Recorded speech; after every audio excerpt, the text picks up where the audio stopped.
Ladies and gentlemen, boys and girls, children of all ages, this is the No Pyro Podcast. Yes, sir, yes, sir, yes, sir.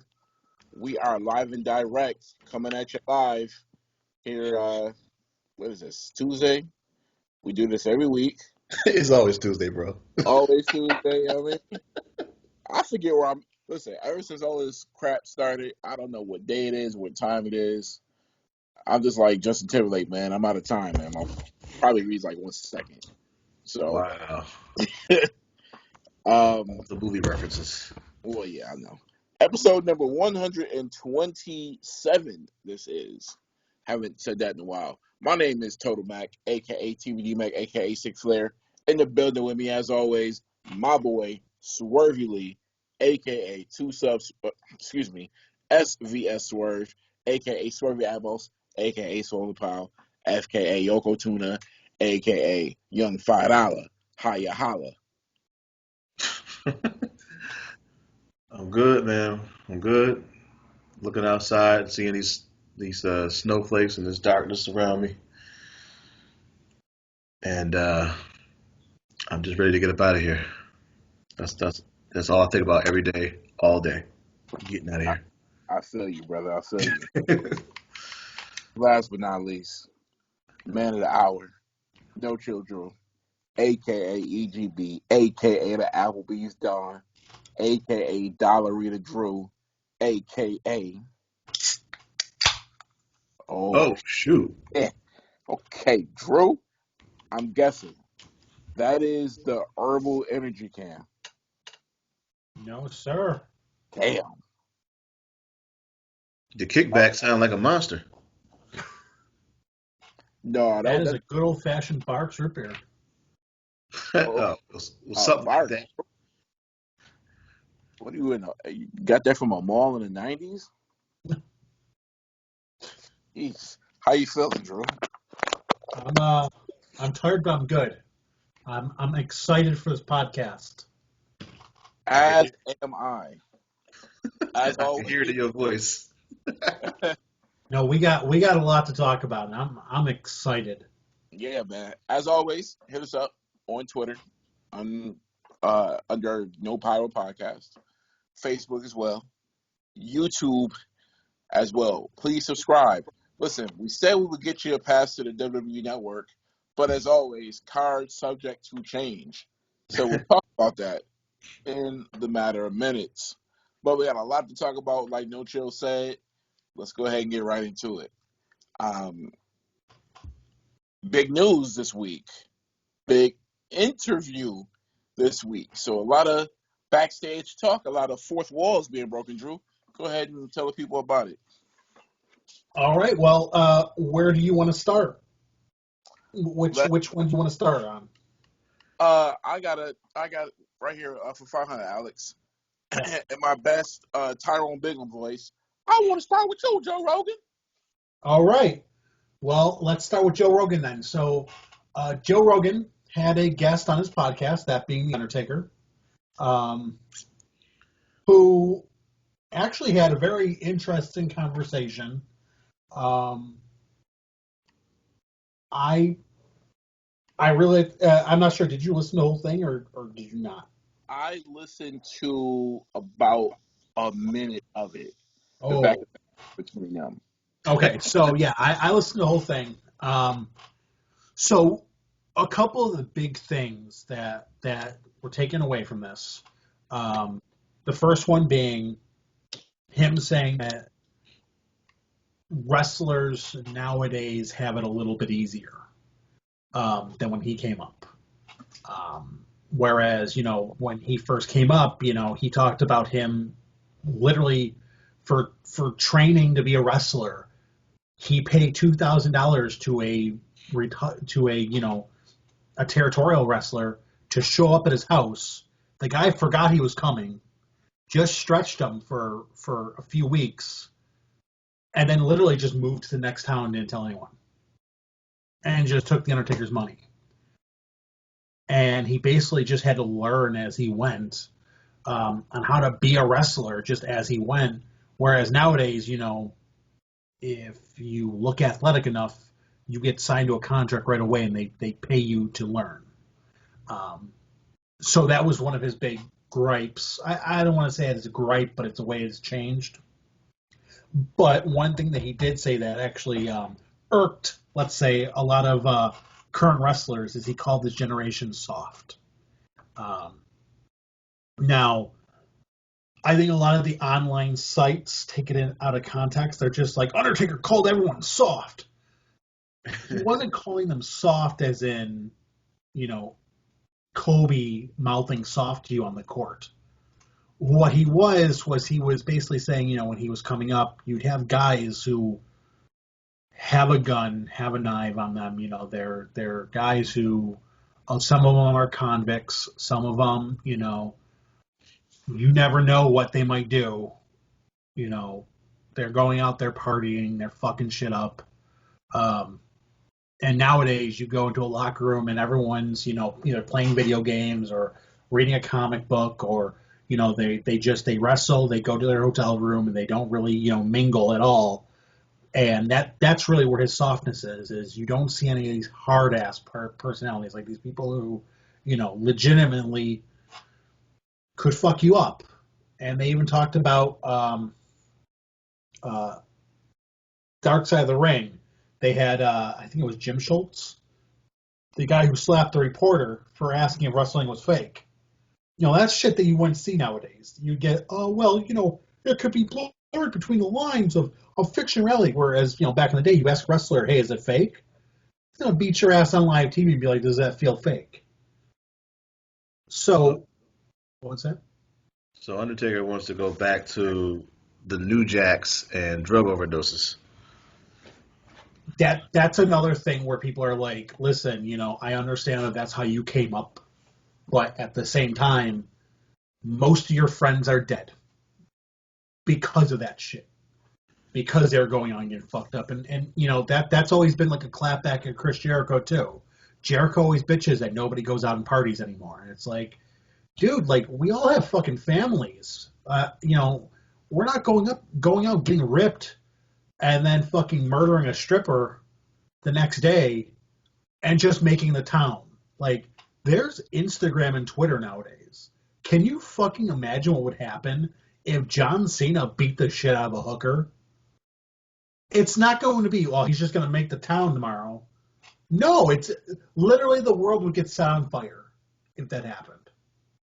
But in the 80s, like, Jimmy Snuka could kill his girlfriend and make the show later in the night. Like, times change.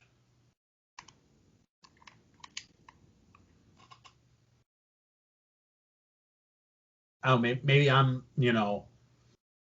being too hard on that time, but yeah, times change, and a lot of times it's for the better. I understand that, some of the people need to, get hardened up, and speaking on that, there was another thing that he brought up, which I do agree with, which is the product's very hard to watch nowadays. Nobody has real personality.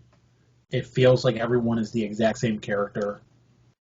And for him, he said flat out, I don't enjoy the product.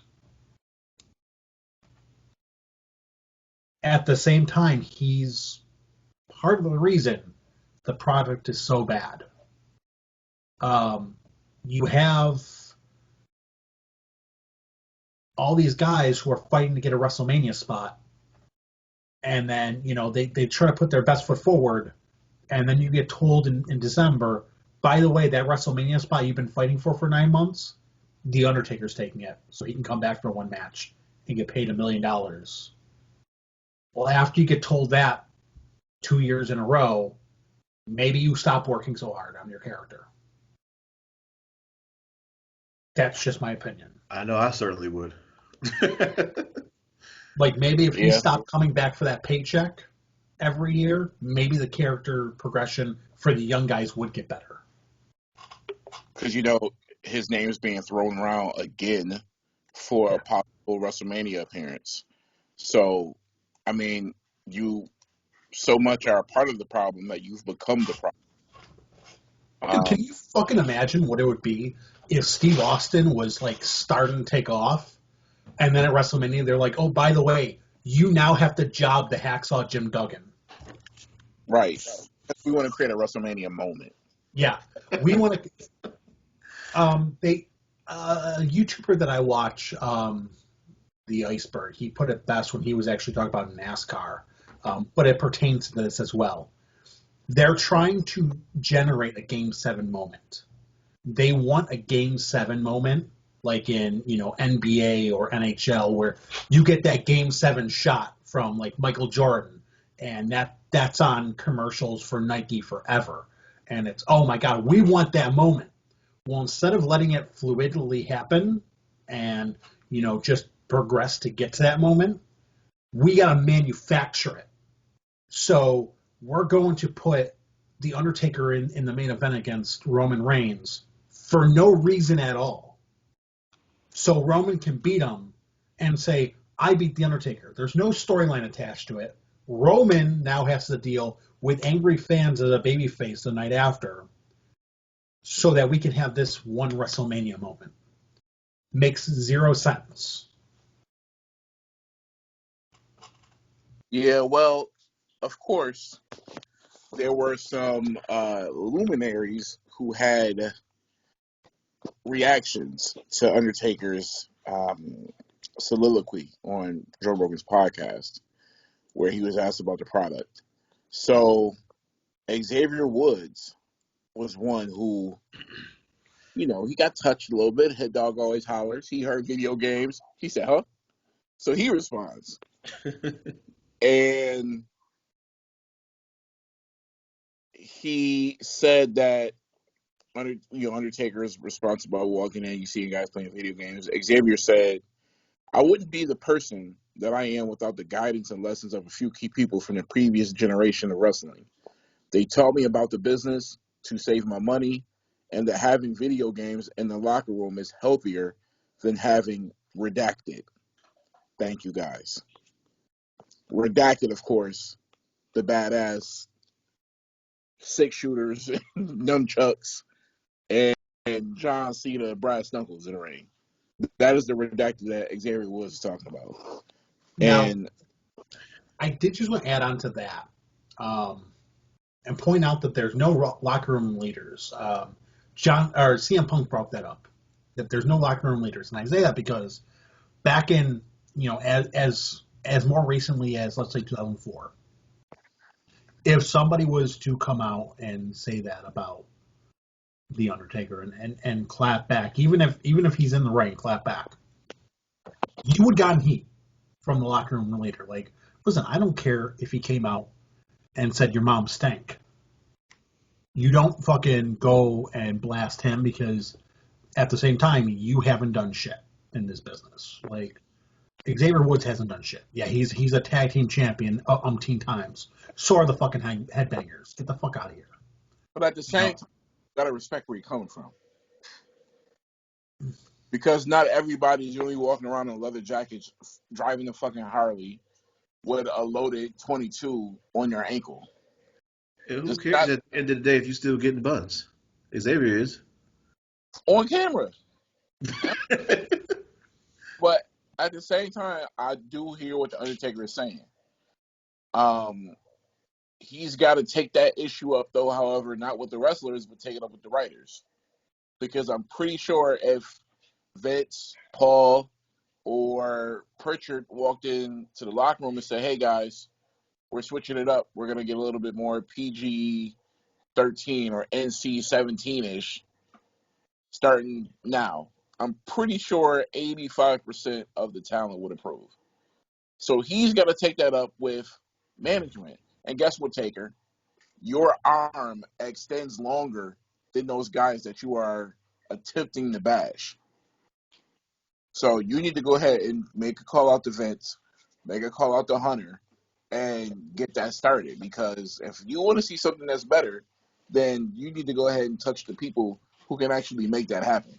Because Big E, Apollo Crews, Sami Zayn, they ain't making that shit happen. You can though, but not them. Yeah. Now, with the other news. Now, were you going to say more Yeah, things or I, what? I got just a little bit more, and I wanted to get your thoughts on this. There was another wrestler who came out and had issue with the Undertaker's interview, and that was WWE champion Drew McIntyre. So McIntyre, when asked how does he feel about the Undertaker's sentiment on how tough guys used to be and how soft they are now, McIntyre responded, quote, "I'm WWE champion, and I think, in fact, I know, like the way I've been building the title, it's about honor and respect and about wrestling. And there's room on the show for everything, a little bit of something for everybody, different characters.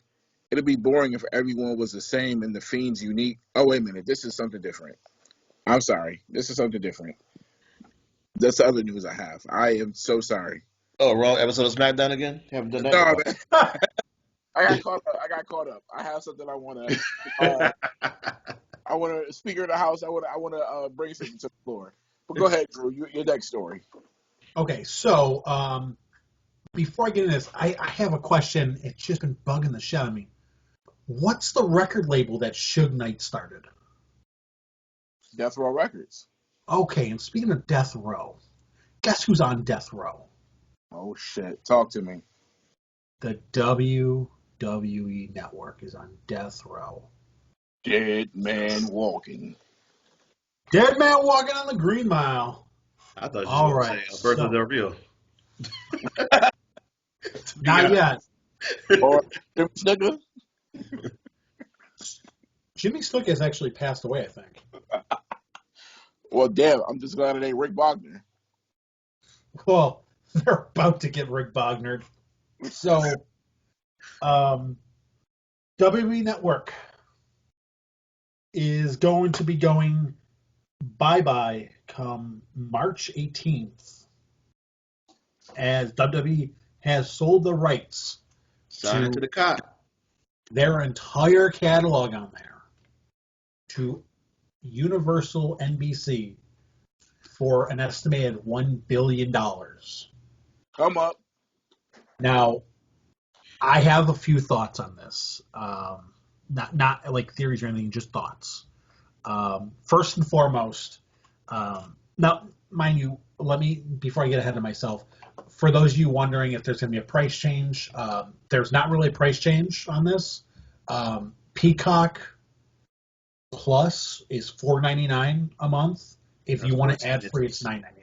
So, Jesus Christ. So, Drew, before you go into your next thought, because this will carry you into it, will you be purchasing a monthly subscription to WWE Cock? Oh, I've already got Peacock. I'm not talking about Peacock. I said WWE Cock. I don't even know. Like, it's a.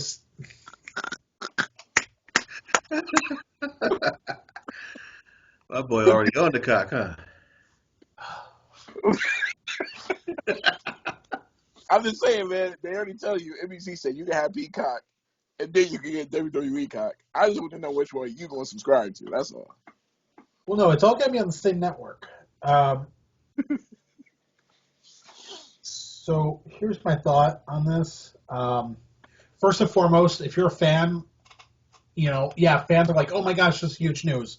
First thing that's glaring to me is now, if we complain about the quality of pay-per-views before, guess what? Quality's going right down the shitter. They have absolutely no incentive to make these pay-per-views good or watchable or good matchups. Absolutely no incentive. They don't care about buy rates anymore. They don't care how many people are fucking subscribed to the service. They got their money. That's a universal problem. That's not our problem. So wait. So why do you say that, Drew? Because WWE doesn't have to give a shit now. Why do they need to care how good the pay-per-views are? There's no buy rates for them. There's absolutely, right now in the COVID era, when you don't have to worry about ticket sales, what is their incentive to make the pay-per-view better? Yeah, I mean, because they have 26 million subscribers on there now, I think they're going to be well off regardless of how bad they are. Well, WWE doesn't care at all. They're not seeing a dime of any subscribers. I know. I'm talking about because of Peacock's having that. They're not going to care. The eyes are going to be. It's going to get more eyes regardless of versus what they had now. That's what I'm saying. Yeah, so you're not getting better pay-per-view quality. It's not going to be like, oh, well, hey, maybe you want to like bring back custom sets or anything. No, guess what? You're getting literally rematches from Raw and SmackDown. I'm going to reserve my judgment on that. So they're starting this March 18th, I think. Yes, which is before WrestleMania. So Mania is going to be the first pay-per-view on here. Yep, and I do want to point out that there is no plans as far as who's even main eventing in WrestleMania. All that shit's up in the air. So this could possibly be the worst WrestleMania of all time, just based on Vince going, yeah. But you'll have a picture after this Sunday, so don't talk like it's not gonna. You're not gonna know anything for a long time. You'll know something. I mean, as far as like creative is already like admitted they're up in the air with a lot of different like options. Like main event, who's challenging for belts? A lot of it's up in the air. The only thing previous years, they've known who's going to be challenging a year in advance. The only thing I've heard was that they don't know what the hell's going on with the Roman angle. That's the. I mean, you could say that's the main thing. I don't know what the hell they're going to do. I mean, we've given them ideas, of course, but when it all said and done, Kevin Dunn and whoever else is in the back, that's the one making the shots. They're making the decisions. Also, an important thing to see is ESPN has pretty much cut off all coverage of WWE. Previously, they would cover WWE like product on ESPN. They've gone radio silent as far as WWE goes. The reasoning for this is they had previously put in a bid to purchase the network's content for ESPN Plus. When that was not accepted, they went, well, fuck you then. I also think, Drew, they just don't have any freaking money. They're letting people go they're letting people go every other quarter, it feels like. Big name talents on air and writers and producers and content creators. I just don't think they have a lot of money. Well, so mind you, they're just greedy. Their parent company is Disney. And so here's where it goes into my next thought. Disney's idea would have been to purchase that content because their ultimate goal would have been to purchase the company outright. Now this opens the door for Universal to do so. If you look, Universal not only owns all the content on the network, they also own the TV distribution rights for Raw and NXT. The only WWE product that they do not distribute is SmackDown. Now, I know a lot of people are sitting there going, well, Stephanie and Triple H are going to take over the company when Vince decides to step down or pass away. I mean, realistically... when he decides to pass away. Hey, it's Vince. You never know. That's a third option. Fuck this. I choose when. Like, he just sleeps with a gun under his pillow. This is for me, goddammit. So here's the thing. When he took over the company from his father, he didn't inherit the company. He bought it out from his father. He basically said, listen, I'm buying you out. I want this company. I'm buying you out. And this was pretty much the first territory he took over. So for people to just assume that he would just hand the company to his kids is assumption. And it's been speculated that a lot of the board members are not comfortable with his kids or Triple H running the company. Mainly because they're not seasoned with running billion-dollar companies. Yeah, they run creative. They do the day-to-day operations within WWE. But as far as like the overall corporate structure, that's all Vince. They don't have that experience. And a lot of the board members would probably feel a lot safer selling to a Universal NBC instead of having Shane and Stephanie and Triple H run it. Especially with Shane having his track record of running a previous company and not running it well. What, Raw Underground? No, that Panda Energy, I think it was, or whatever the fuck it was in China. It was a joke, too. So I stand corrected. The first pay-per-view that will actually stream is Fastlane, March Yep. 21st. Oh, March 21st. This is going to be the first pay-per-view. So we are going to get a different look. Now, I know they've handed the streaming rights over, but as far as the product is concerned, are we going to be seeing some new camera techniques? so here's the thing. Universal's already been speaking to Vince about his product. And I've already said that they're looking for Raw, at least, because they air Raw, to be a little bit more edgier and, up the violence a little bit. They're not looking for the sluttiness of the Attitude Era back, but they want a more edgier product. And we have seen that a little bit, but you could definitely tell that they are imposing themselves and adding themselves to the equation more and more. So it really does seem like NBC Universal, I would say probably in the next maybe 2 years, look for them to possibly step in and decide, you know what, we want to buy this product. I think Disney originally wanted to buy it and put it on ESPN Plus to help raise the views of that. Because I know they have the bundle with Hulu, Disney Plus, and ESPN Plus. But that bundle's not doing as great as the individuals because nobody wants ESPN Plus. Nobody wants on-demand sports. I've seen that fucking sporting event. I don't need it on demand. They kind of wanted that to boost that streaming platform. But yeah, I could definitely see NBC Universal making a ploy to possibly buy out the entire company within the next couple of years. If not that, then I can at least see them trying to get SmackDown from Fox. So do they then say to Vince, well, hey, look, we're not going to purge your company once we buy it out, but we definitely want to take a handful of people. At that point, will it be the phasing out of the McMahon era? It may be the Levesque era starts. I don't even think it's going to be the Levesque era. I think, honestly, Vince McMahon, if he makes that sale, because here's the thing. A lot of people see billions, and I think Vince is one of the people that he sees $1 billion, he takes it. If he sells that company for a few $1 billion, I think that he sees what happened to Ted Turner when AOL and Time Warner merged. I think that he sees that happen to him as well. Where, okay, we're with NBC Universal now, and then he shows up to work one day, and they're moving his shit out of his office.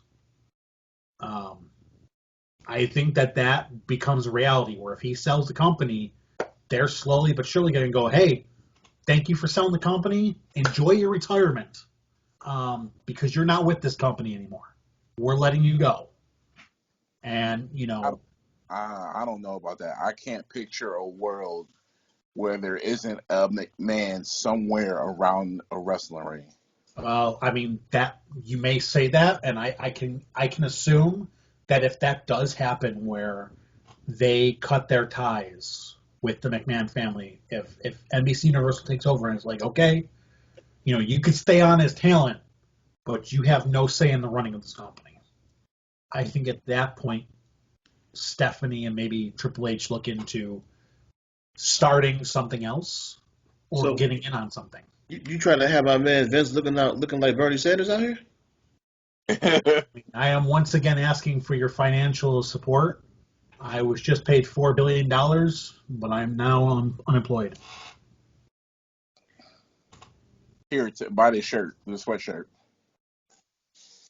Vince is gonna be okay. I mean, he's gonna be richer than all hell. I mean, if they do sell the company, let's put it this way: I'm going to be closer to being a millionaire than he is. That's how rich he's going to be. You know what I think this play is kind of. I'm going to fast forward life a little bit for you all. It's December 2021, and we're like light at the end of the tunnel with this COVID shit. Like sources say, April, May 2022.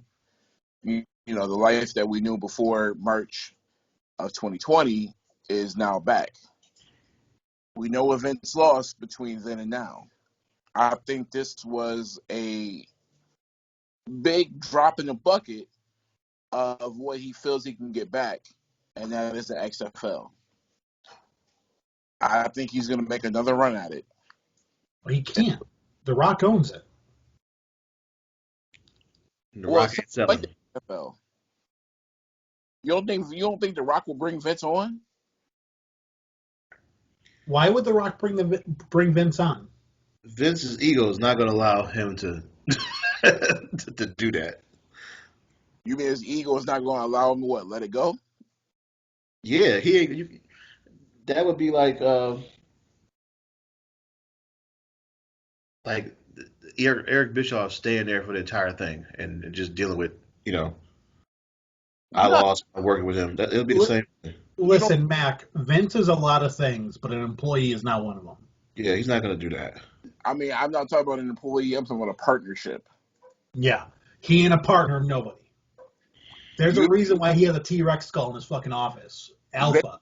Vince doesn't come off as like a masterful persona. That shit didn't work with the first XFL. He could not get along with people. It didn't work with the second one. That's why him and Oliver Luck are in a lawsuit right now. He does not work great in partnerships. Well, the second one wasn't Oliver Luck, bro. Let's just come on. Let's keep it real. The second one was actually 1,000% better product-wise. It was, but at the same time, they're in a lawsuit right now because it's Vince's way. Hey, listen, this is costing too much money in COVID. I'm shutting this shit down. We're in a partnership. I don't give a fuck. Vince is not a partner for nobody.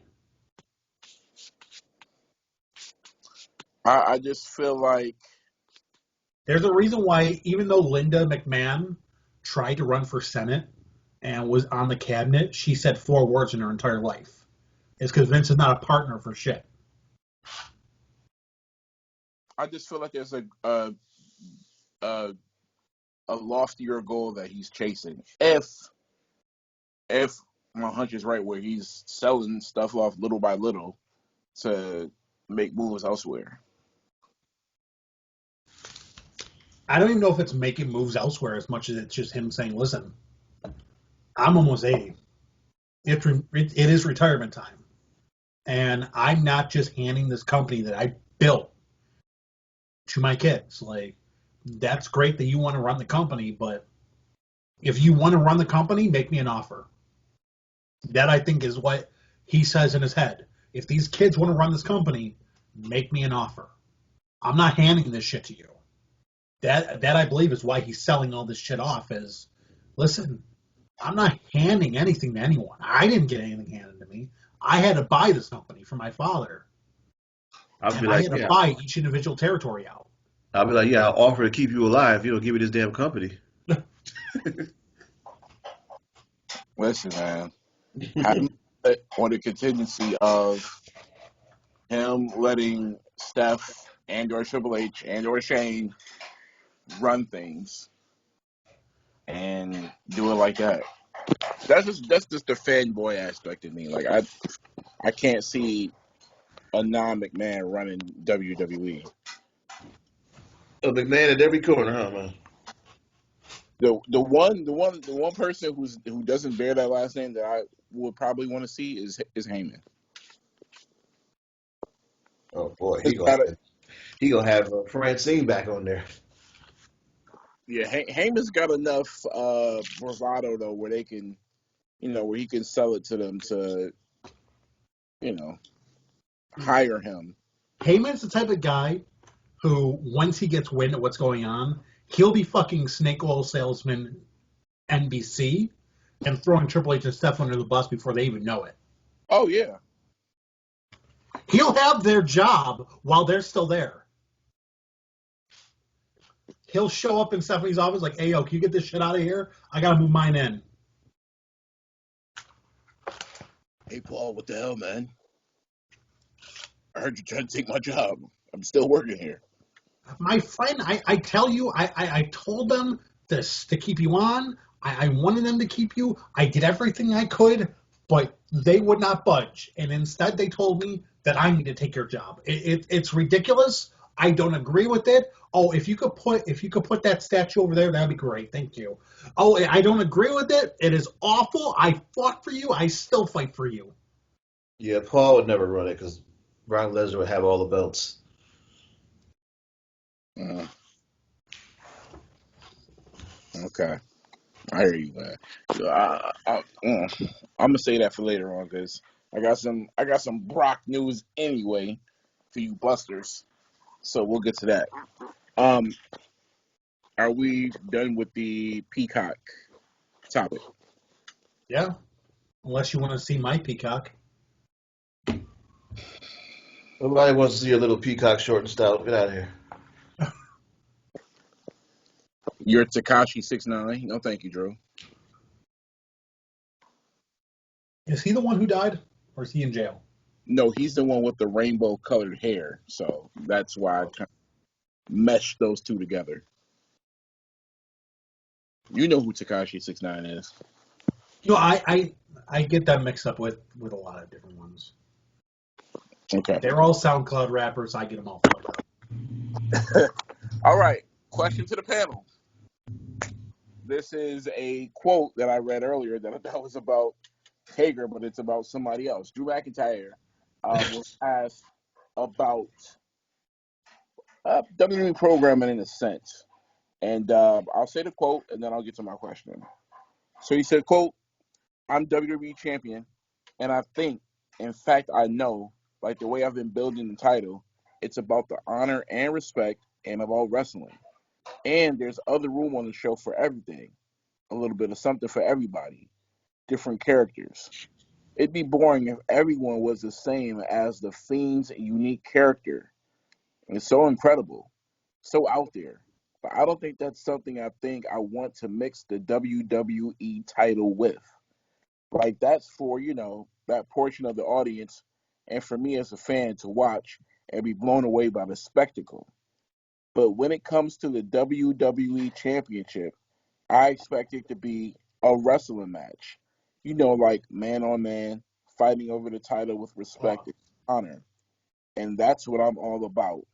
That's how I've tried to represent the title, and that's how I think it should be represented. Not in a comedic fashion or an outlandish fashion, but a realistic wrestling environment. So, to preface this quote, Drew McIntyre was asked, how do you feel about the Fiend's involvement in the program for the WWE Championship? And he came out and echoed something that I myself have said on this podcast before. Please, no ridiculous characters winning the WWE Championship. Yes, one slipped under the cracks. His name was The Fiend. I liked it, but then after a little bit, I started to agree with Swerve, and I said, this is ridiculous. They got to move this along. So, Drew and Swerve, y'all start with you guys. I'll start with you, Swerve. Do you think that McIntyre's prognosis, if you will, on how he viewed the WWE Championship, do you think he's right, and do you think he has a leg to stand on? Well, I mean, I won't say that he's wrong, but you could definitely have different character types carrying your championship as long as there is wrestling involved. That's my biggest thing. Like it should have to be, settled in the ring at some point. I'm not saying that I want like an R-Truth character to be heavyweight champion, or an actor like David Arquette or something like that. As long as the person is physically capable in the ring to put on a clinic, that's who should be your champion.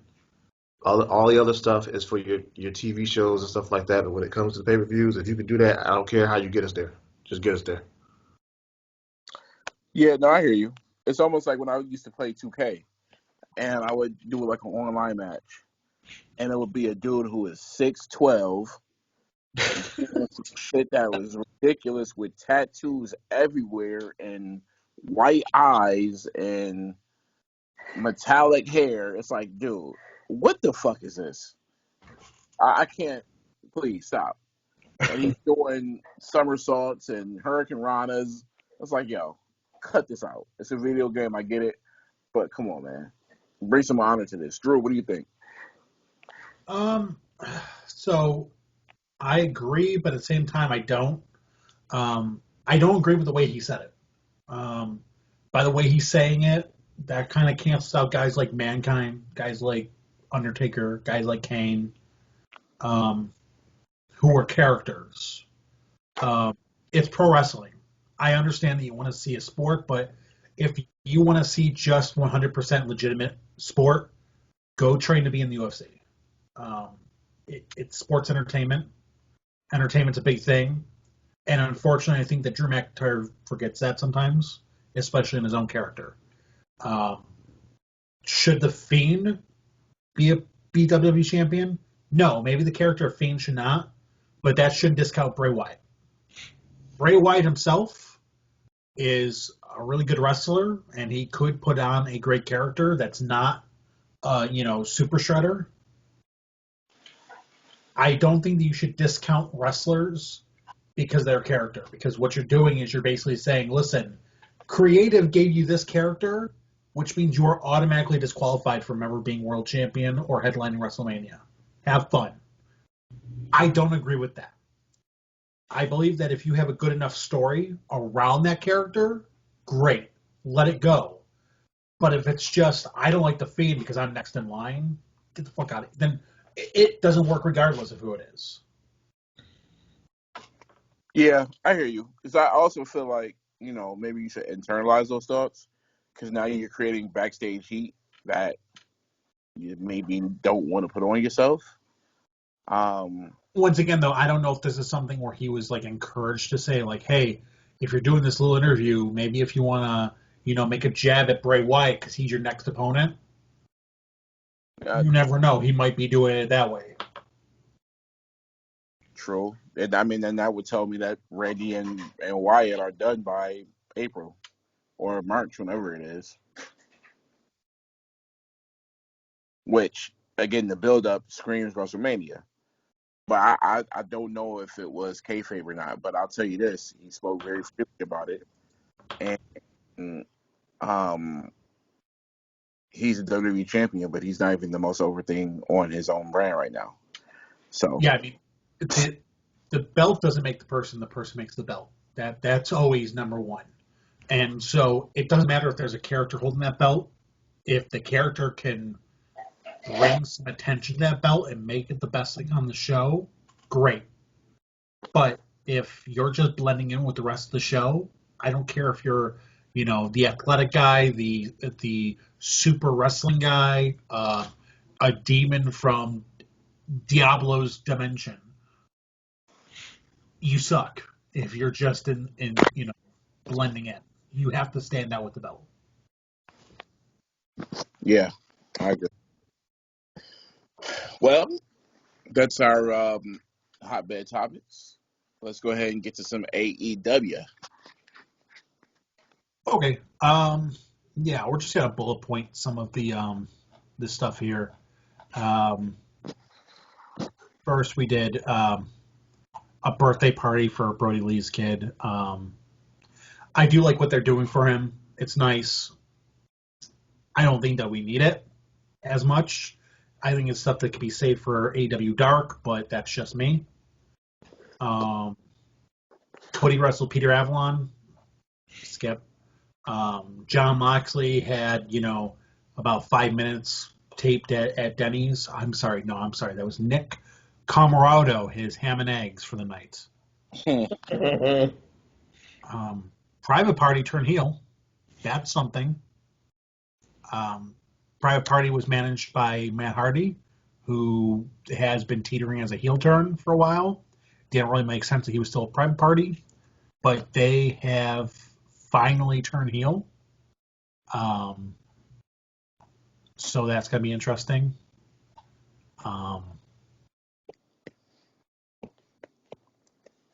Overall, we had, let's see, MJF and Chris Jericho won the triple threat tag match. Really, it was an underwhelming card. The biggest thing on AEW this week, though, happened on AEW Dark. So AEW Dark is their YouTube show, and it's their YouTube show. It's kind of like a Shotgun Saturday Night, where they just have like matches that they don't usually air on Dynamite.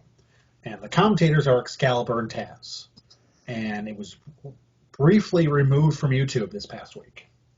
Some fans are not sure why it was removed from YouTube. Here's the reason why. During Peter Avalon's entrance on Dark, Excalibur had asked Taz, did you play any instruments in high school? Taz went, no. Do I look like I play instruments? Excalibur, how often did you play the skin flute in high school? So immediately after he asked him if he played the skin flute, he went, nah, I'm going to catch some heat for that.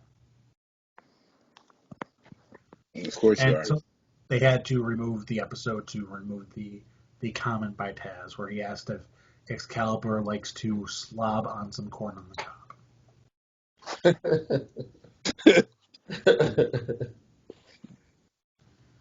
Oh, man. A line from Joey Numbers, man.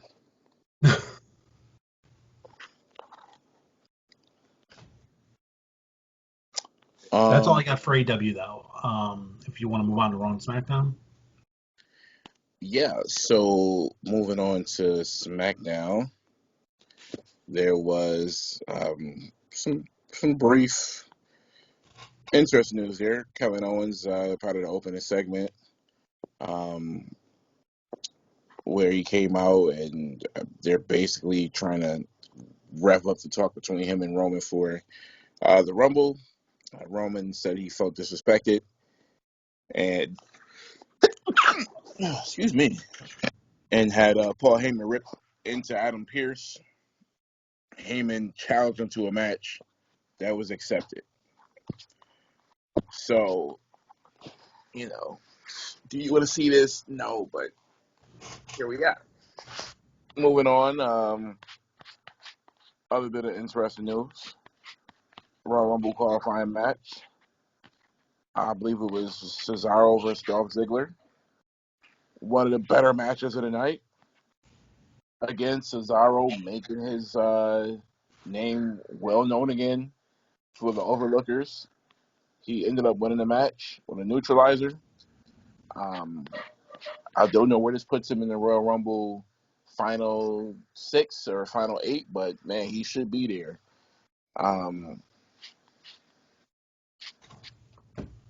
IC title match. Big E versus Apollo Crews. We knew this rematch would be happening. This was a no finish because of Sami Zayn. He got involved in the match, handcuffed himself to the aisle because he wanted to protest the fact that he didn't get his just due. He didn't get his rematch. So this is going to continue on. I don't know if we're going to turn this into a triple threat, but this kind of takes me back to the Diet, Jericho, Angle, Benoit, IC Championship, European at the time too, match at Mania. You have guys who can perform in the ring. So if we get that, I'm all about it. Look for more storytelling in the Rumble between these three. I don't know if this is going to be at the Royal Rumble, but at least they'll be in the Royal Rumble so you can see them interact that way. That match was a classic, by the way. It was. I think they had 2 belts on the line. Yeah, IC and European. Yeah. Adam Pearce versus Paul Heyman. Kevin Owens ended up interfering because the tribal chief nailed Adam Pearce with a Superman punch. So a low blow, I think, was delivered by Paul Heyman to Adam Pearce. So that stopped it right in his tracks. Owens then came out and saved him. And there you have it. Kevin Owens and Roman Reigns just going down and thumping each other. They brought near the LED screens with the fans on them before going back into the ring. KO blocked the Superman punch and hit him with a stunner. Officials came out. They separated the two. But then Kevin Owens got free from the fray and then hit Roman Reigns with another stunner. Then he put Roman Reigns through a table with the pop-up powerbomb. So you're starting to see pre-pay-per-view matches or pre-pay-per-view shows leading up to some real good heat before the actual match. So even though I know who's going to win this match, kudos to WWE for trying to get something going in such short notice of 2 weeks. And that was SmackDown.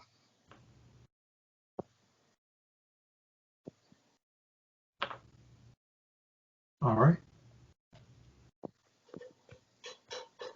I believe you want to roll around in some mud, Drew? Yeah, we can roll around a little bit. All right, well, let's go and get dirty then. Damn, son, where'd you find this? All right, so pulling up some dirt right now. A few episodes ago, quite a few, we talked about the Tampon Don, Priscilla Kelly.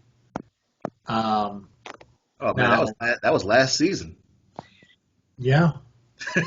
We don't do seasons, but y'all know what we mean. So her tampon incident is something that maybe we would not consider family friendly. But you know who does consider this family friendly? Who's that? Her new employer, the land of PG. The Tampon Don officially signs with WWE. Wow. That is huge. Okay. That is huge. So she will probably be getting a new name soon enough. I told y'all boys, man.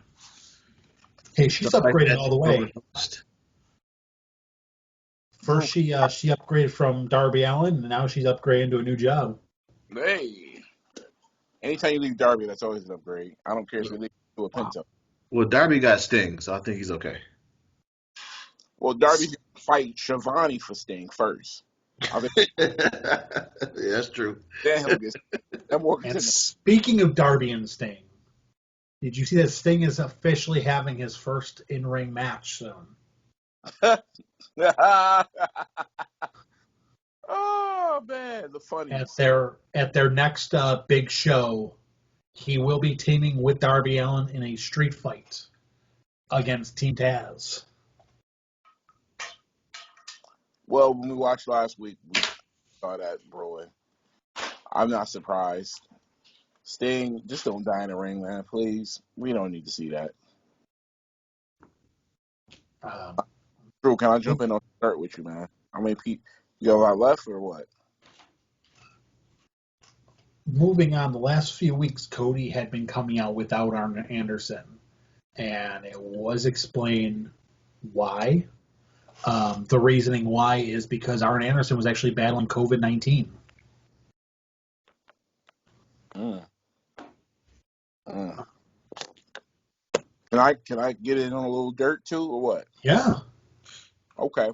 Staying along the lines of COVID-19, I don't know if you guys heard about this.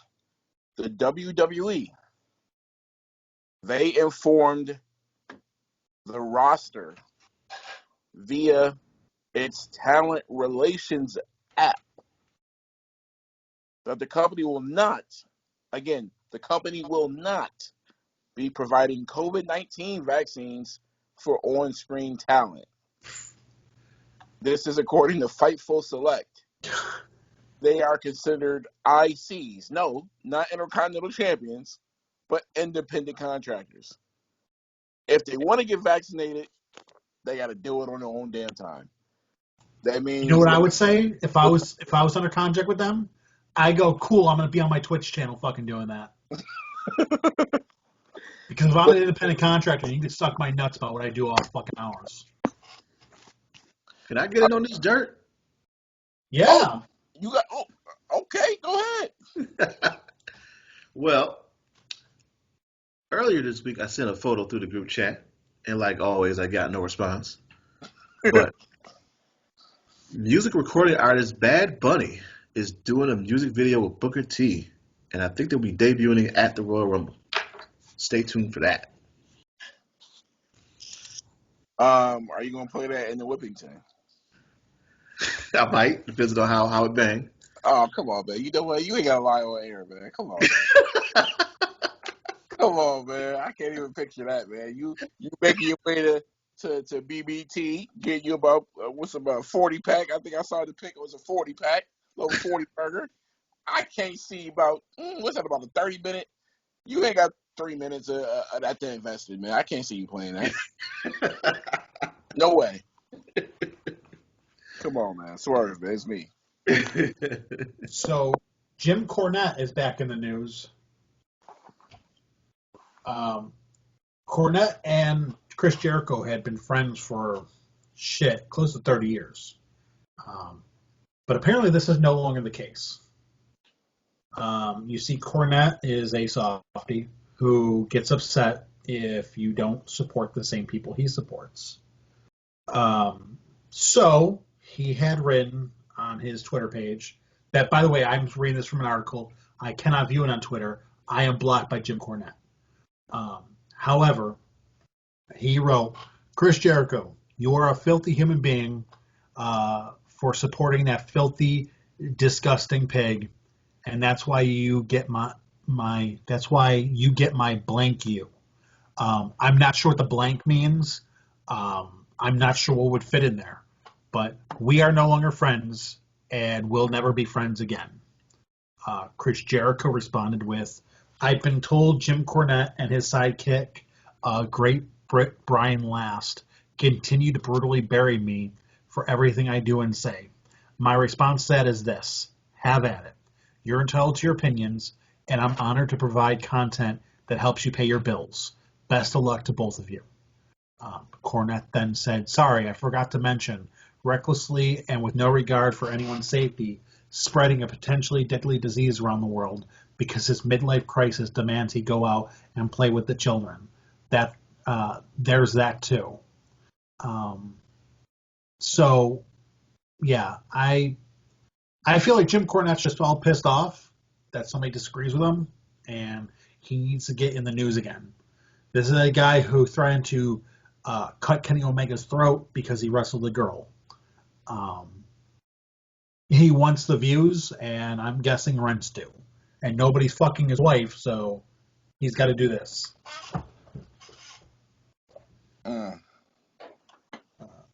Next up, we have Ryback.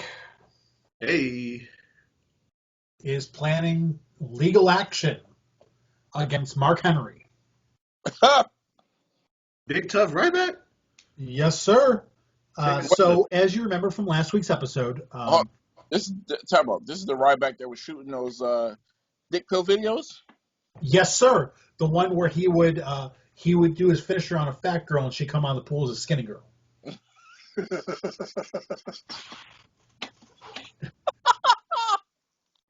And he thinks he's getting a job in this PC climate doing shit like that. So, that was my next bit. So first and foremost, he is filing a lawsuit against Mark Henry. Now, mind you, if you listen into either YouTube or SoundCloud and listen to our podcast from last week, you'll know Ryback started the beef, and now he's suing Mark Henry because Mark Henry was mean to him in retaliation. Ryback also claims that he is going to be starting with AEW soon. Oh my God. Mind you, Ryback claims this. Nobody in AEW claims this. I think that Ryback got a little shell-shocked himself. He might want to see a doctor. Yeah. Ryback's he's tripping, man. Tripping. I got one more piece of dirt on my end, and you guys are gonna be kind of surprised, but Nia Jax, she's in the news. Oh yeah. Well, apparently, Nia Jax is still out here injuring folks. No. Oh, yep, she is. Even the most safest of workers. Wow. There was a chokeslam delivered by Nia Jax onto a no Pyro Hall of Famer. Put some respect on her name and her binder that has no papers in it. That's right, folks. Dana Brooke, the recipient of a Nia Jax chokeslam. Did you see the joke slam at all? Yeah. He has had that bind for quite a while. She says she's 100% after taking a rough bump from Nia Jax. So we all the well wishes to you, Dana. Nia, you see why I left your bro ass? See why I had to dip from you? Because you ain't safe.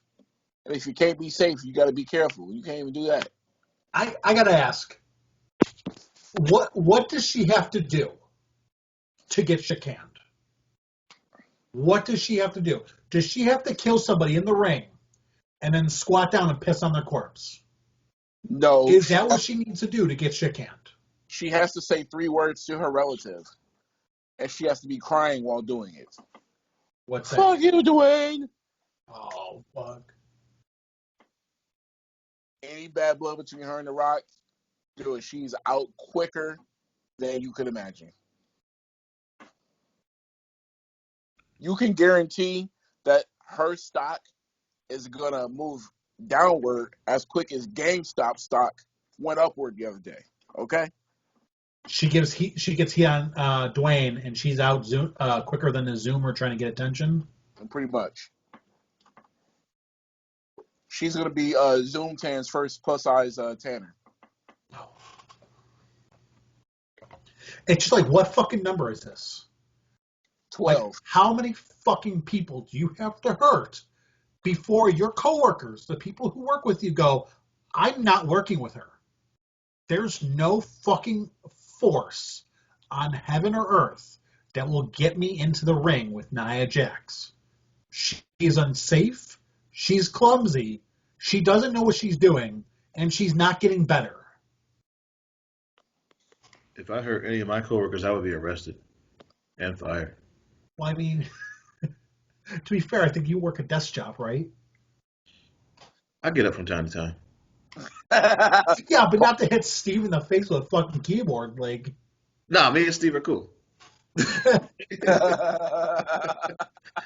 I do work with Steve, by the way.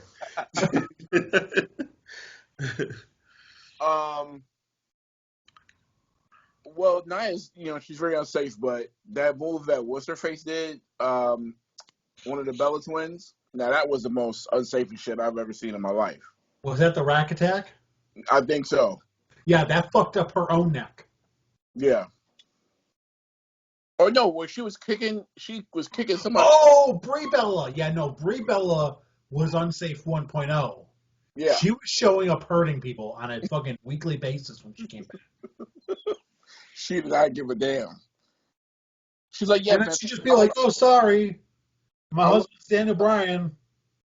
I want to work with It's Terry okay. White. He kicks people. I can kick people. Right. So, yeah. Motherfucker, he slaps his thigh.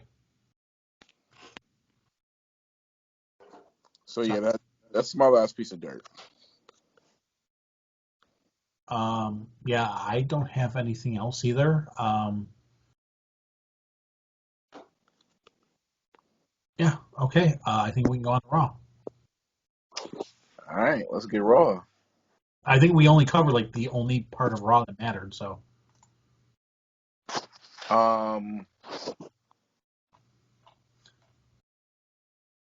Edge announced he was coming back to the Royal Rumble. I knew it. Didn't say anything about grit though. fair to stat. So he's entering the Rumble on Sunday. He is entering the Rumble on Sunday. He kind of mentioned Randy Orton, but not like I was going in there for Randy Orton, kind of. You know what I mean? We'll talk about that. But, so, Goldberg and McIntyre, they teased their singles match. It was a match between McIntyre and Morrison to open up Raw. Miz was on commentary, or at least right by the ring. He was not on commentary. He was standing by the ringside, and he came in to interfere, and then here comes Goldberg. Then you get the I forgot what McIntyre's finisher is called, but he gives that out. The Clayless. Right. Say Clayless, right. He delivered that, and then we saw Goldberg deliver a spear. They then got up, stared at each other, and then we got our showdown for the championship. So that was the go-home show for Raw. That's how they opened it up. Does anybody ever notice when Goldberg does these stare downs that he looks terrified deep down inside? Well, the most recent stare downs that he's been a part of, he's also looked like the smaller person. It's not look like he's been the smaller person. That's for sure. Like he's shrinking. Yeah. Like a man who just got out of some water, you know what I mean? There was a time where he would stare down, the giant and wouldn't look small, but now he's looking small compared to Drew. Like that's crazy. Right. Time to get out. Hey man, they throwing you, double digits to hop up in the ring for 8 minutes. What you gonna do? 8 it sound like a lot. You gonna stand in that ring and look small then?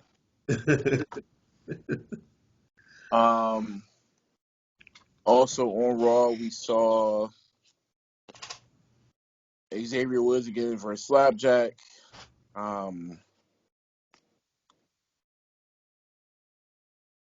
There was an injury that happened. He told Woods to deliver a message to Kofi. Kofi could just watch the show. Kofi couldn't compete. So the replacement was Mustafa Ali. So Ali's back. Don't put any weight behind this though. Again, WrestleMania. That's what it's about. Or Royal Rumble, I'm sorry. That's the only reason why he's back. So, no. Don't put any weight behind that. Trying to think what else happened. I'm not mad at that rivalry. It just doesn't make sense because Kofi doesn't have anything to take. But, I'm here for it. I'm sorry, it was not Drew McIntyre. It was Sheamus in that tag match. Sheamus, not McIntyre. Excuse me. Sheamus versus Morrison.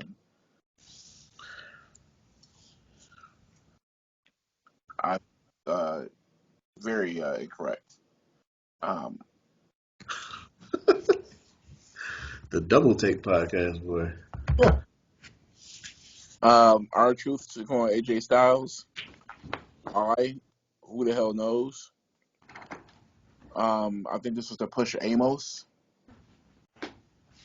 for his little singles run. I guess that's coming. And main event, we had Alexis Playground. Well, no, that was not the main event. Bleach Report said, was this a little more than a recap segment? Sure. Was Alexa Bliss utterly fantastic? Hell yeah. Little Miss Bliss has been nothing short of extraordinary and has been one of the bright spots in some pretty awful episodes of Raw. She has completely embraced his character, and the result is one of the more interesting and engaging characters on the show. So much for bullet points. She made reference to Fiend, and there it is. Matt Riddle runs a gauntlet against the Hurt Business. Cracks in their armor. Yeah, might I just add, the Hurt Business is looking real tough, man. I like that stable a lot. You mean tough, like tough to get put over, or what? Oh no, they over. I'm talking about they. That's like one of the few things they're doing right on Raw. I agree with that. I can agree with that. I'm just saying, you've got the tag team feuding. You've got one person being your entire stable besides Lashley. It's not a good look. Okay, moving on. Edge coming back to Royal Rumble. He'll be here this Sunday. We'll get to the Edge Impact and Rumble in a little bit. Raw Championship match. Alexa Bliss defeating Asuka, even though Asuka's going to still keep her WWE Championship. She won in DQ fashion. Boys, before we get to Royal Rumble, are they dropping tea leaves on Asuka dropping the belt? And is it going to Alexa? I think Alexa is fighting Randy Orton at WrestleMania. I don't think she's taking on Asuka at all.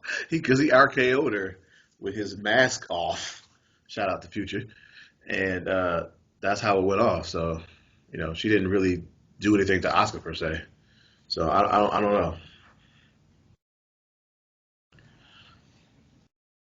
So this match on Monday was to set up the RKO. Out of nowhere. Unless we get a mixed tag match. Bray Wyatt and Asuka on the team. Or I'm sorry, Bray Wyatt. Yeah. Bray Wyatt and Alexa Bliss. Randy Orton and Asuka. No, that won't happen. Not at Royal Rumble. We get there. That's a Mania match. Mania, they love to do that fucking mixed tag shit. At Mania, he's saying, possible. Yeah. That sounds like a night 2 early match. Not a main event. Right.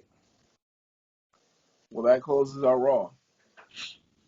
So one thing I did forget to bring up with the dirt is, did you see WWE Backstage is coming back?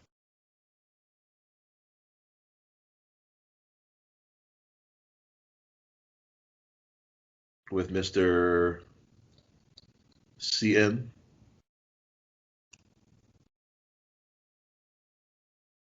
Announcer, man.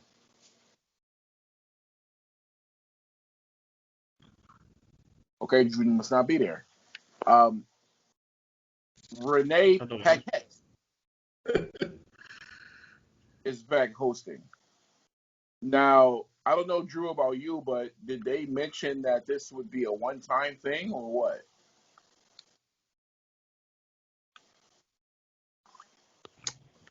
Okay, Drew.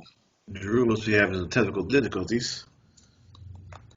But I didn't hear too much about this myself. But it's interesting that she's going to be doing this when she was, I think not too long ago, asked would she be joining AEW.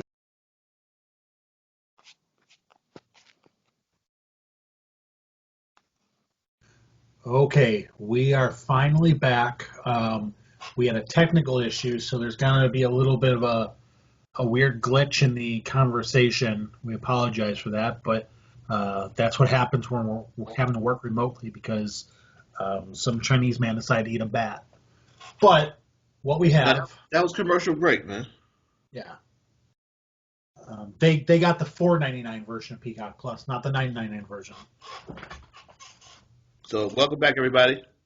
So welcome back. So we're talking about WWE Backstage and Renee Paquette using her legal name. Reasoning for that is she's not technically working for WWE. She's working for FS1. So this is not a WWE gig. This is the same reason with CM Punk when he was on Backstage. He was employed by Fox, not by WWE. That's the same thing that's happening here. But for Saturday's coverage of Backstage, what they're going to be talking about is they are going to be dropping the number 30 entrant for the Men's Royal Rumble.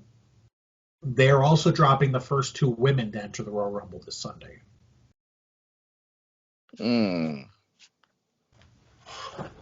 So what are your thoughts on that? Because personally, I always fucking hated when they did spoilers like that.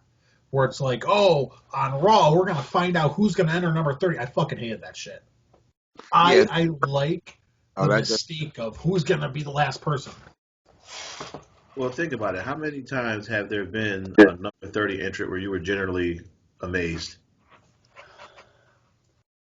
I think the last one was Cena when he came back Was that from all? injury, like really early. Was that even like a shock though? It was, because he was expected to be out still another like 7 months or something. So for him to be back, and They always overload the injury months just so you can have that moment. I don't know. I've never been amazed at number 30. I think I could say more times I've been let down when like Rey Mysterio comes out at 30. I'm like, oh. You know what I'm saying? right. yeah,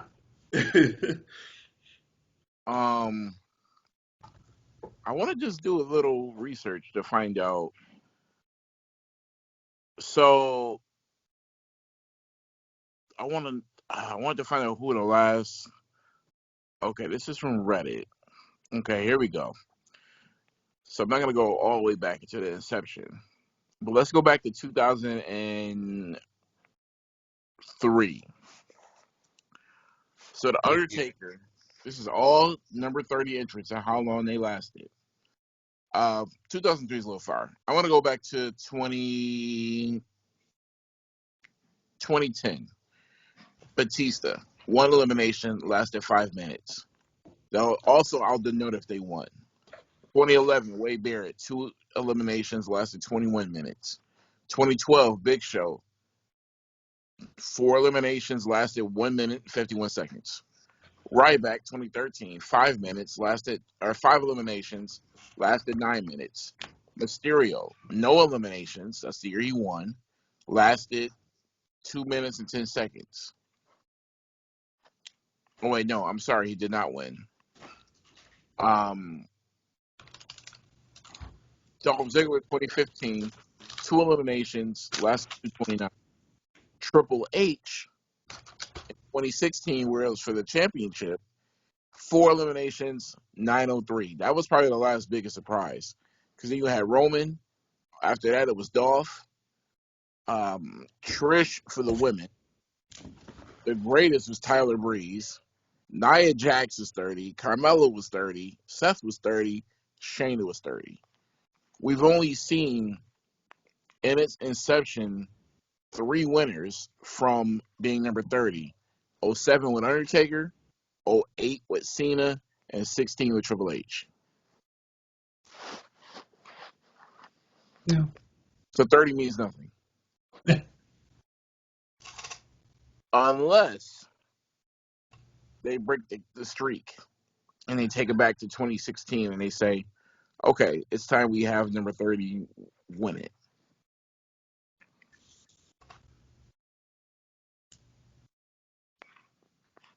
So we'll see.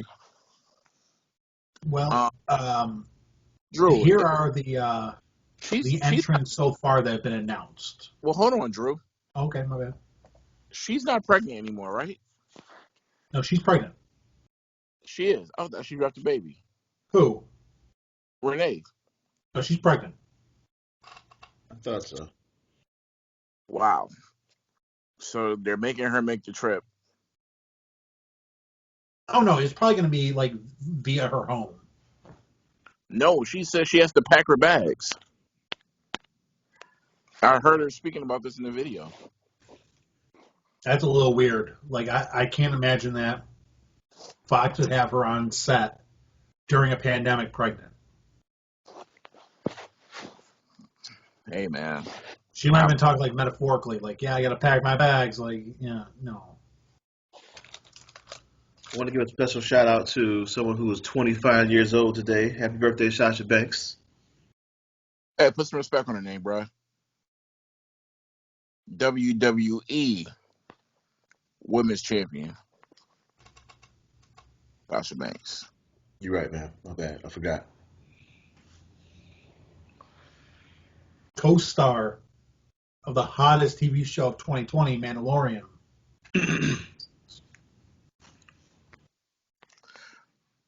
Did WWE tease that Renee Young was coming back?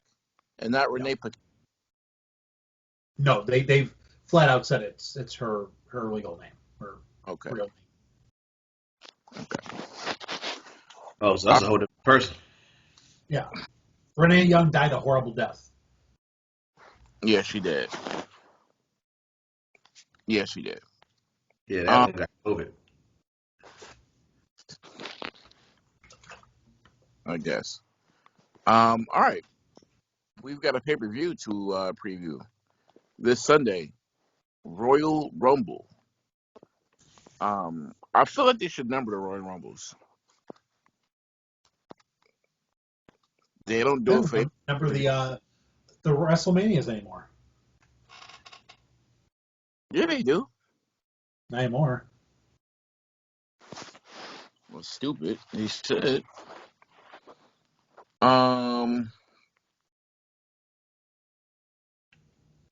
Let's see here.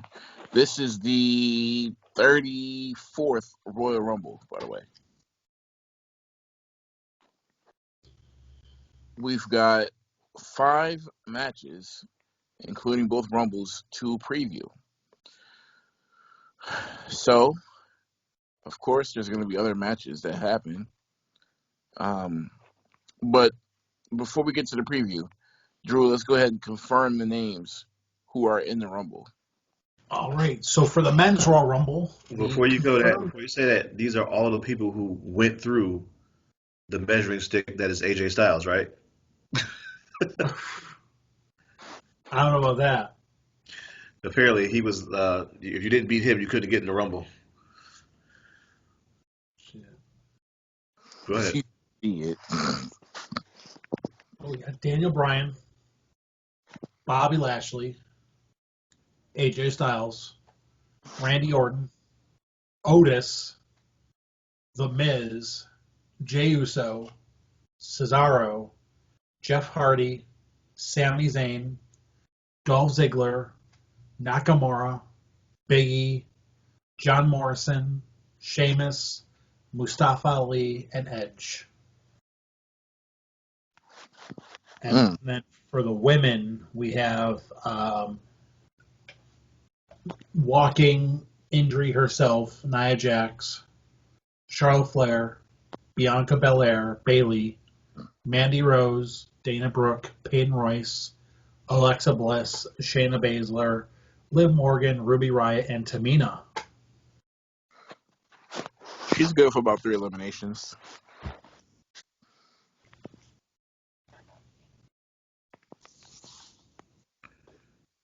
All right. So what match is up first? So based on Hey, go ahead. Wikipedia, what's that? No, go ahead. My bad. Based on Wikipedia, the first match would be Asuka and Charlotte defending the tag titles against Nia Jax and Shayna Baszler. Oh, that's who they were going to be against. I thought they didn't name her opponents. To be honest.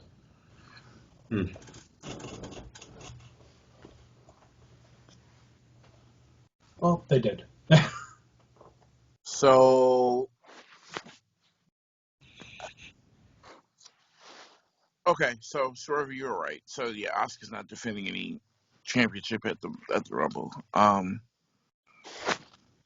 going with Asuka and Charlotte to retain. I mean, who cares about these championships?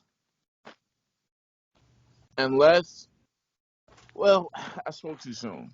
I'm gonna take. You know what? I'm gonna take the title switch of hands, and this starts the Asuka and Charlotte Flair run for WrestleMania.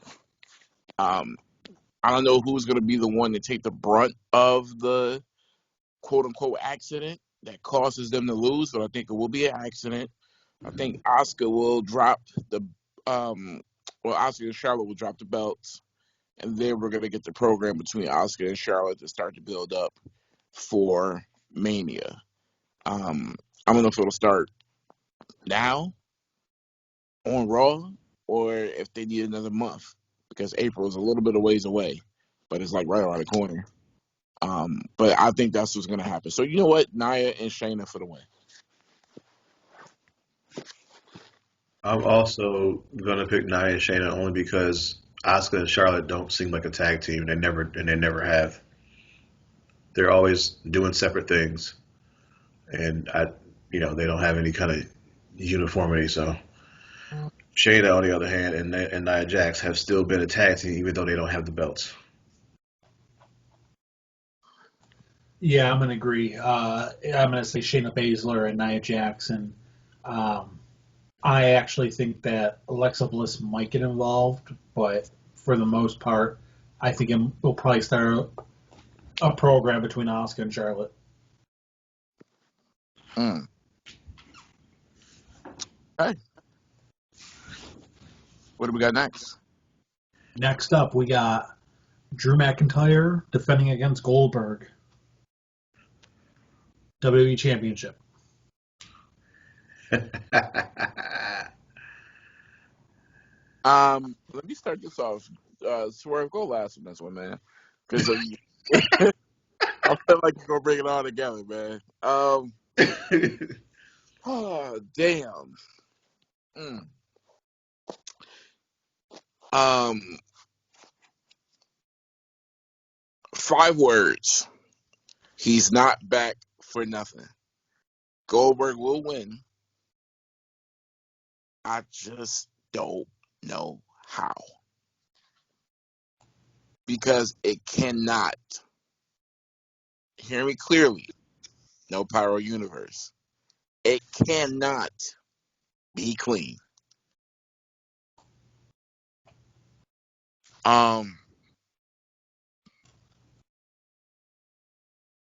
I don't know. I don't know how he's gonna do it. Interference maybe from Miz, where he may cash it in or attempt to. That's the only thing that I can see happening. I mean, I'm a sucker for cash-ins at Mania. Do I want to see it here? No. But I feel like that's the most sensible thing to do, where you have, McIntyre and Goldberg. Maybe something happens to Drew. Then the Miz comes out. McIntyre is knocked out. Goldberg is groggy as hell. He does the skull crushing finale against Goldberg like he did on Monday, and he pins Goldberg and wins the championship. That's the only thing that I can see happening. But I mean, Drew's dropping the belt regardless. Whether it's the Goldberg or Miz, I just don't know how.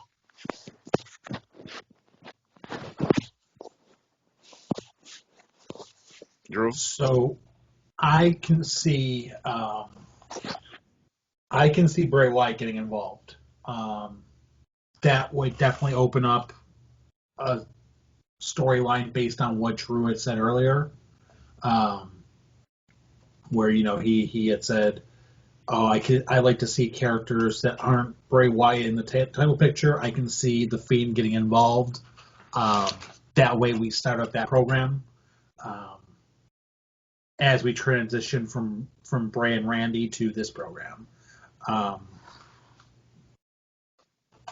Possibly. Do I think that's going to happen? Maybe not.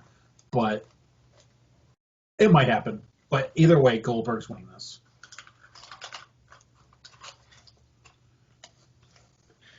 Yeah. I'm going to throw a match type out there that I don't think anyone's thought of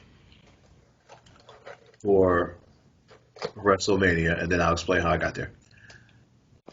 Goldberg versus Daniel Bryan for the championship At Mania? at Mania. I know it sounds bizarre, but if Daniel Bryan slid it to win, Goldberg beats pins Miz because he's going to interfere. Drew leaves out unscuffed, unscathed. He goes and challenges Roman.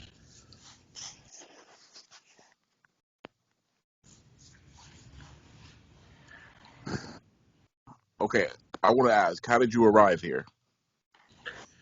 Every time we get to this, these last 2-3 months, a lot of times we fantasy book based off, oh, this guy has to do it on this show. Oh, this guy has to do it on this show. And they like to switch things up sometimes. They've done it before. You said it yourself. Goldberg's not back for nothing, so he's gonna be at Mania doing something with a belt. So, in order to kind of save face, I think Daniel Bryan's gonna win the Rumble. He'll go over to Raw, challenge Goldberg. Drew will somehow get mixed up in challenging Roman to get that money match that they had back from, what was it, Survivor Series? SummerSlam? Yep. Yep. Somewhere in there. All So right. Goldberg is winning. Next up, we have Roman Reigns against Kevin Owens. Last man standing match. Do we even have to go around the table? No, we don't. Roman. Yep. Unanimous. It'll be a good match, but that's as far as I'll go.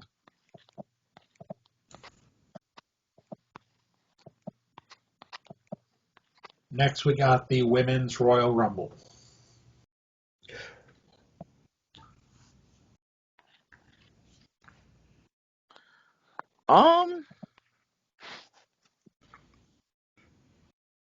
They've been playing this one close to the chest with saying who's going to win it.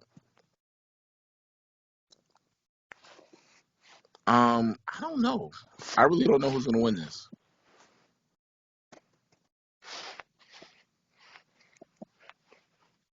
I think that they might do a repeat of 2000 with Bianca Belair and Bayley.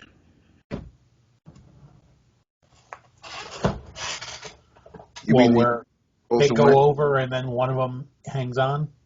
Yeah, both feet hit the ground and you don't know who really won. Creates some kind of confusion. My only concern with that is, can you trust both of them to get it off correctly? I know we love to say, equality and everything, but you look at that Nia Jax match, you could tell that there's a lot of women on the roster who wrestle kind of sloppily. Mm-hmm. I'm sure I'm going to get some hate for that, but at the same time, kind of true. Do you trust them to pull over a spot where you need to be perfect? Well, for them to, I think they can pull it off. I'm not talking about, Dana Brooke. You know what I'm saying? Right. Yeah, you don't give that spot to somebody who can't do it. If that makes sense. So which of the two do you think is going to win it, though? Well, I think that they're going to have some controversy at the end of that where we don't know between those two. Ultimately, if you want me to pick, I'll say Bianca goes over and challenges for a title. But like I said, you may not get the answer at the Royal Rumble.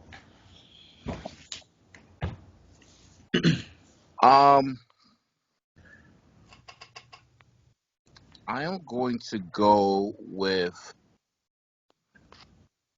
I'm going to go with Alexa Bliss as a Royal Rumble winner. Aside from the Fiend shit that she's doing, this could be another feather in her cap. I didn't know what was going on at one point with her career where she was injured. And she came back and then she was like injured the next week after that. So she's still relatively young. She's a very good worker. She's one of the longest reigning women champions in the history of the company. You said relatively young. Have you seen Natty? She's practically a baby. Well, I'm just saying that Alexa Bliss can't be no more than 28. So she's still got a lot of life left. Oh, she's 29. Excuse me. She's got a lot of life left in this business. She can pull off a lot of different angles. So this Wyatt thing that she's doing now, yeah, I like Alexa to win it.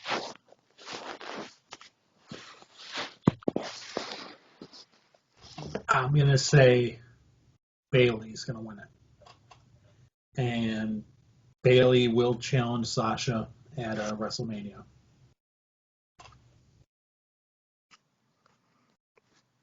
Oh yeah, because isn't this don't they get to decide which belt they're going to challenge for? They do. Well, I'm going Bliss and I'm going Raw. I mean, I think Sasha's belt's not going to get lost for a while.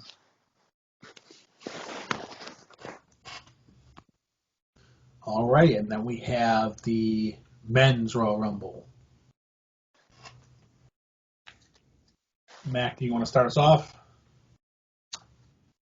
Yeah, I mean, Edge announcing that he's back for the Rumble doesn't mean anything. I mean, he won it last year.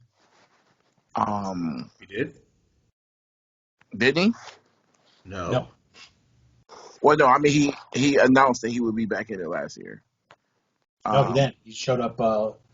He showed up as a surprise entrant last year. We all knew he would be back. You didn't know he was going to be back. You missed it because you were taking a shit. Oh yeah, coming from Swear's house. I'm talking about before the show. We all knew he would be back. Come on. That's how long ago you were here? Damn. It's just tough. I don't know. I'm gonna say Daniel Bryan, all because Daniel Bryan is the wrestler that they've been coveting for the program with him and Reigns for I don't know the last few months. There was some talk that Shinsuke could win it, but I don't think they're gonna go that route. I think you gotta go with your ace in the hole, and that's Daniel Bryan. So that's my winner. Yeah, I've already mentioned Daniel Bryan earlier, so that's what I'm going with. Oh, I'm going to change it up because I don't want all of us to say Dan and Bryan. And I'm going to say the almighty, my man, Bobby Lashley, will win the Royal Rumble and have the Hurt Business dripping in gold. Wow. Now, do you believe this? Well, he already has a championship. I mean, it's Tell not me- as far-fetched as it was last year. You have to? You've actually rebuilt Bobby Lashley to be a legitimate contender. I could see it.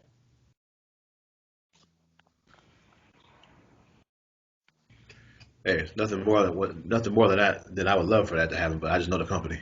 So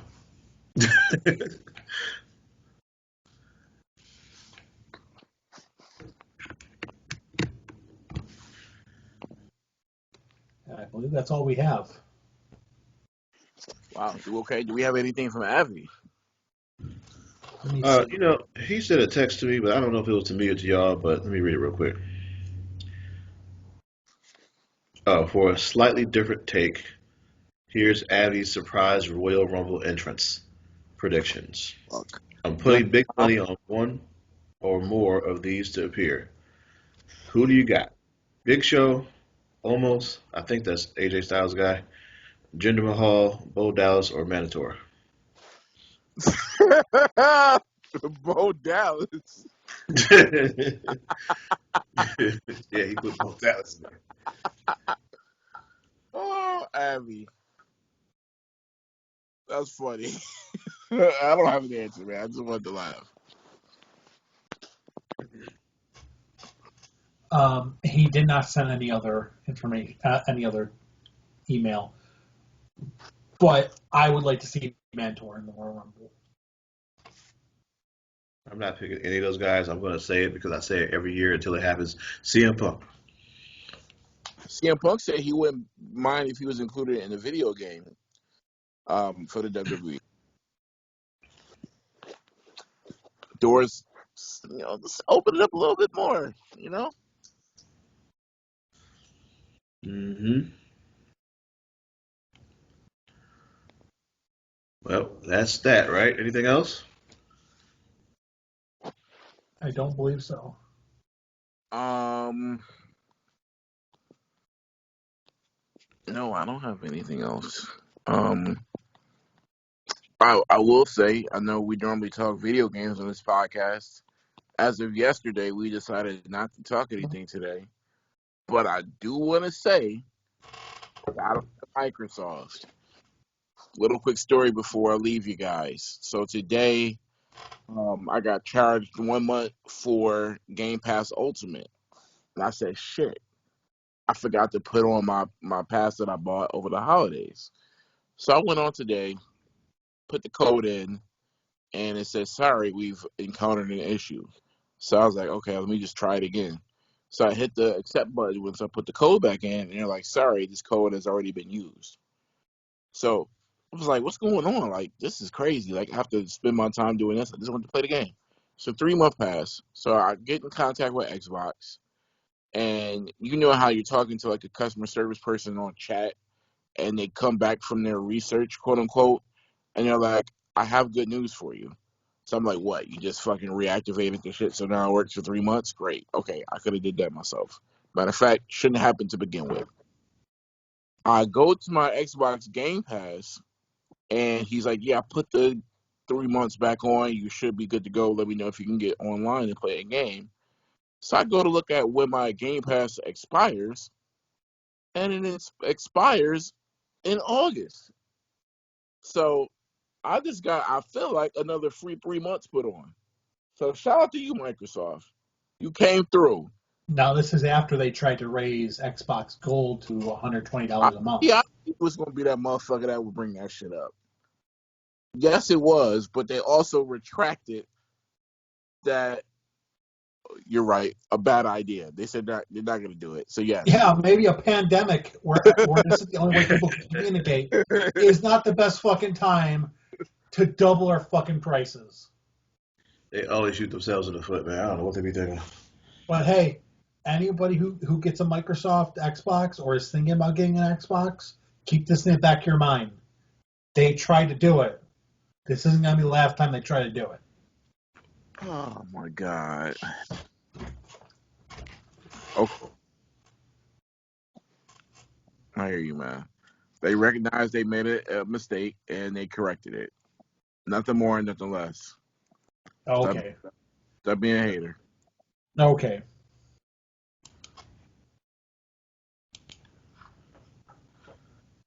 All right. Just saying that if this was Android, you'd be like, I fucking told you. What you mean, bruh? They're trash. I All told right, you. y'all. Let's wrap this up. All right, yeah, let's wrap this up.